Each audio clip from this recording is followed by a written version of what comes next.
Welcome the our channel. Today we how to set up Ring camera on phone, quick fix step by step clearly. Start by downloading the Ring app from the App Store or Google Play Store. Once the app is downloaded, open it on your smartphone. Tap create an account if you're a new user, or log in if you already have an account. Follow the prompts to set up your account with your email address and a secure password. After logging in, tap on the three lines in the top left corner to open the menu. Select Set up a device from the menu options. Choose Camera from the list of devices. Now, start the pairing process by pressing the button on the top of your Ring camera until the light starts flashing. Once the light is flashing, go back to the app and tap Continue. The app will ask for access to your location. Grant permission to continue the setup. Next, connect your phone to your Wi-Fi network by selecting your network and entering the password. After a successful Wi-Fi, hold your phone up to the camera's QR code until it recognizes it and completes the connection.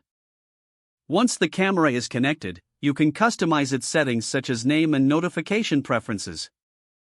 Finally, test the live view to ensure your Ring camera is working properly. Your Ring camera setup is complete, and you're now ready to monitor your home.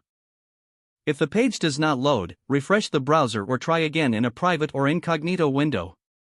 Make sure you are using the correct email address, then retype it carefully to avoid small typos. If your password is not accepted, use the reset option and create a new strong password you can remember.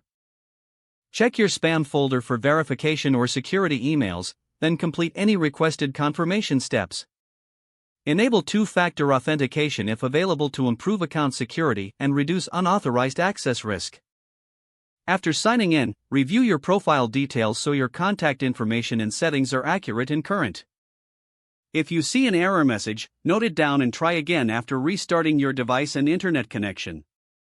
Log out when you finish, especially on shared devices, to keep your account and payment information secure. If the page does not load, refresh the browser or try again in a private or incognito window. Make sure you are using the correct email address, then retype it carefully to avoid small typos. If your password is not accepted, use the reset option and create a new strong password you can remember. Check your spam folder for verification or security emails, then complete any requested confirmation steps. Don't forget to like this video and subscribe to our channel for more step-by-step tech guides.